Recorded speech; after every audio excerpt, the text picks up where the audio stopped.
তফসিলি সম্প্রদায়ের উন্নয়নে জাতীয় কমিশনের সাথে সহযোগিতা করছে না রাজ্য সরকার, তারা শুধু দল বোঝে। আজ তারকেশ্বরে এসে আক্ষেপের সুরে এই কথা বললেন জাতীয় তফসিলি কমিশনের চেয়ারম্যান অরুণ হালদার। তারকেশ্বরের লোকনাথ এলাকায় একটি ধর্মীয় অনুষ্ঠানে যোগ দিয়েছেন জাতীয় তফসিলি কমিশনের চেয়ারম্যান। সাংবাদিকদের মুখোমুখি হয়ে তিনি বললেন, বাংলা ভারতবর্ষের দ্বিতীয় বৃহত্তম তফসিলি অধ্যুষিত রাজ্য, তাই আমি চাইছিলাম এই বাংলা সরকারের সাথে কাঁধে কাঁধ মিলিয়ে কাজ করতে, যেখানে আমি এই সম্প্রদায়ের বিশাল মানুষের উপকার করতে পারতাম। কিন্তু যে কোনো কারণেই হোক এই রাজ্যের সরকার সহযোগিতা করছে না। শুধুমাত্র এই পশ্চিমবঙ্গ সরকার আমাদের কমিশনকে রাজনৈতিক দৃষ্টিভঙ্গি থেকে দেখছে।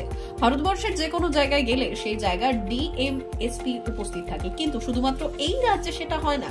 আর সেই জন্যই পশ্চিমবঙ্গের এই শ্রেণীর মানুষের যতটা উন্নয়ন করতে আমরা পারতাম তা করা হচ্ছে না, কারণ এই রাজ্যের সরকার শুধুমাত্র দল দল আর দল বোঝে। সরকার ও দলের মর্ম তারা কখনোই বুঝে উঠতে পারলো না। এটাই বাঙালির হিসেবে আমাদের আক্ষেপ। এটি একটি সম্পূর্ণ ধর্মীয় অনুষ্ঠান, মানুষের আস্থা বিশ্বাসের প্রোগ্রাম। আমিও একটি কমিশনের ভারতবর্ষের চেয়ারম্যান হলেও ধর্মবিশ্বাস আমার আছে, আর সেই ধর্মবিশ্বাসের ধর্মের প্রাণের আবেগ নিয়েই এই প্রোগ্রামটা আসার সিদ্ধান্ত নিয়েছি।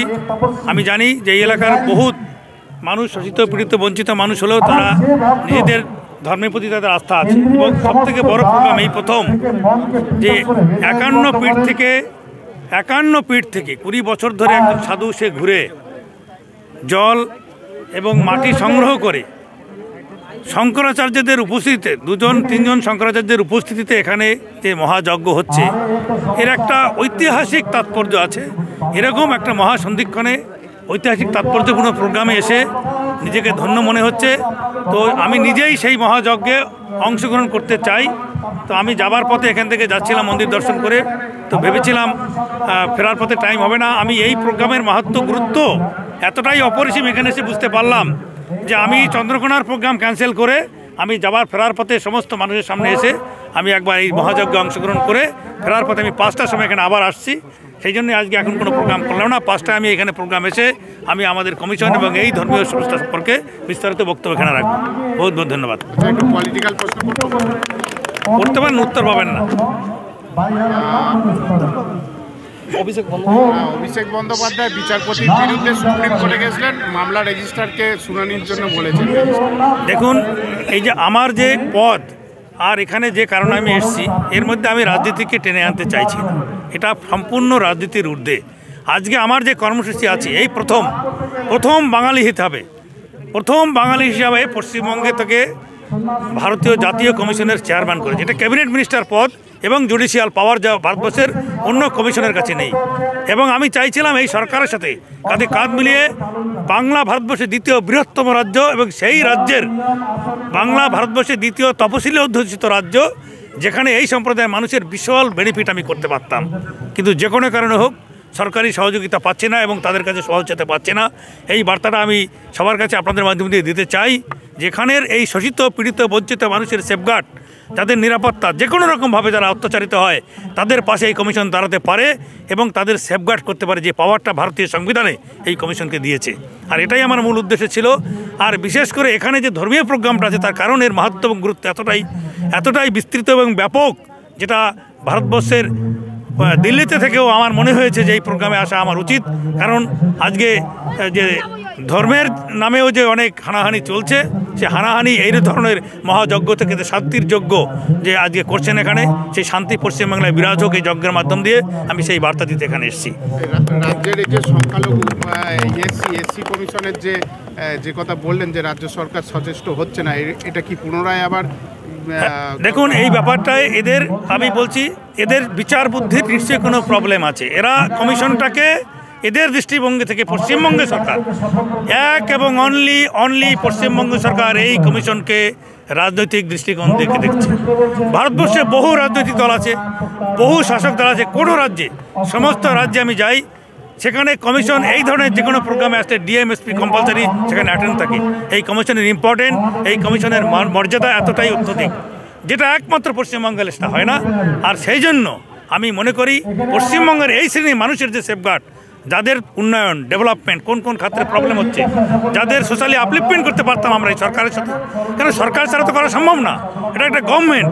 এখানকার যে সরকার, তাদের মানসিকতা দল দল দল সরকার আর দলের মর্ম তারা কোনোদিন বুঝে উঠতে পারেনি। এটাই আমার একজন বাঙালি হিসেবে সব থেকে আক্ষেপের বিষয়। এই জেলায় আদিবাসীদের বেশ কিছু বর্গা লীগের নামে হয়ে যাচ্ছে। এটাই তো আমার সাবজেক্ট ছিল। এখানকার মানুষ বুঝলো না যে গরিব আদিবাসী মানুষ তাদের জমিন কবজা করে নিচ্ছে ভূমি মাফিয়ারা। একটা শিডিউল কাস্টের জমি কবজা হয়ে গেলে কমিশনে সিম্পল একটা সাদা কাগজে অ্যাপ্লিকেশন করলে সেই এলাকার সব থেকে সর্বোচ্চ আধিকারিক চিফ সেক্রেটারি এবং ডিজিপিকে তলব করার ক্ষমতা কমিশনের আছে। গেলে সেই পরিবার বিচার পায় এবং অনেককে বিচার পাইয়ে দিয়েছি, কিন্তু এই প্রচারটা এখানে করতে না, এখানকার মানুষ সেখান থেকে বঞ্চিত হচ্ছে। এদেরকে কোর্টের দরজায় গিয়ে বছরের পর বছর চোখের জল ফেলতে হচ্ছে তাদেরকে।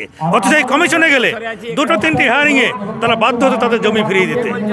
এবং জমি ফিরিয়ে না দিলে অফিসারদের এগেইনস্টে যে সেকশন 4 আর্টিকেল 338-এ সেকশন 4 লাগানোর ব্যবস্থা আছে এবং সেই অফিসারের জেল জরিমানা দুটোই হয়ে যেতে পারে, একমাত্র এই কমিশনের দেওয়ার ক্ষমতা আছে।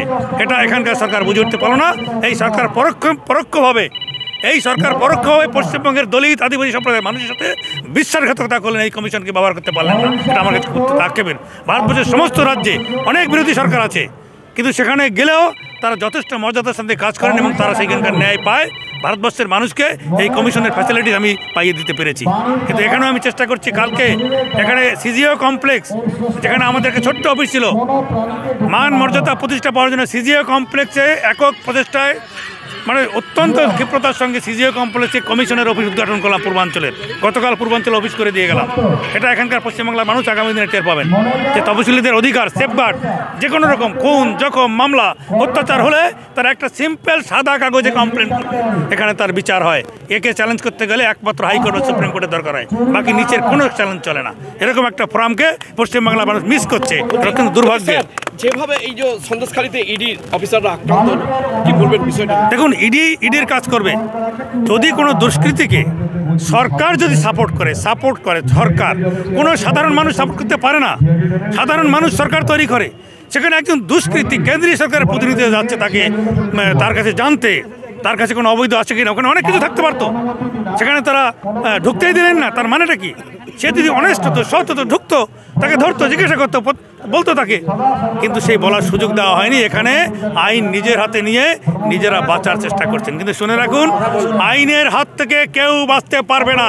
পশ্চিমবঙ্গে আইনের শাসন প্রতিষ্ঠিত হবে, এটা দাঁড়িয়ে থেকে বলে গেলাম। সংবাদ মাধ্যম আক্রান্ত হয়েছিল, এটাই তো দুর্ভাগ্যের।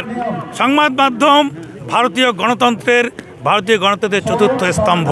সেই সংবাদ মাধ্যমের উপর যখন আক্রমণ হয়ে যায়, attitude of the government clear সেটা বোঝায়। যেখানে একটা পুলিশ প্রশাসন লোক বুঝতে পারেনি, তার মার খেয়ে চলে আসলো। It is daring.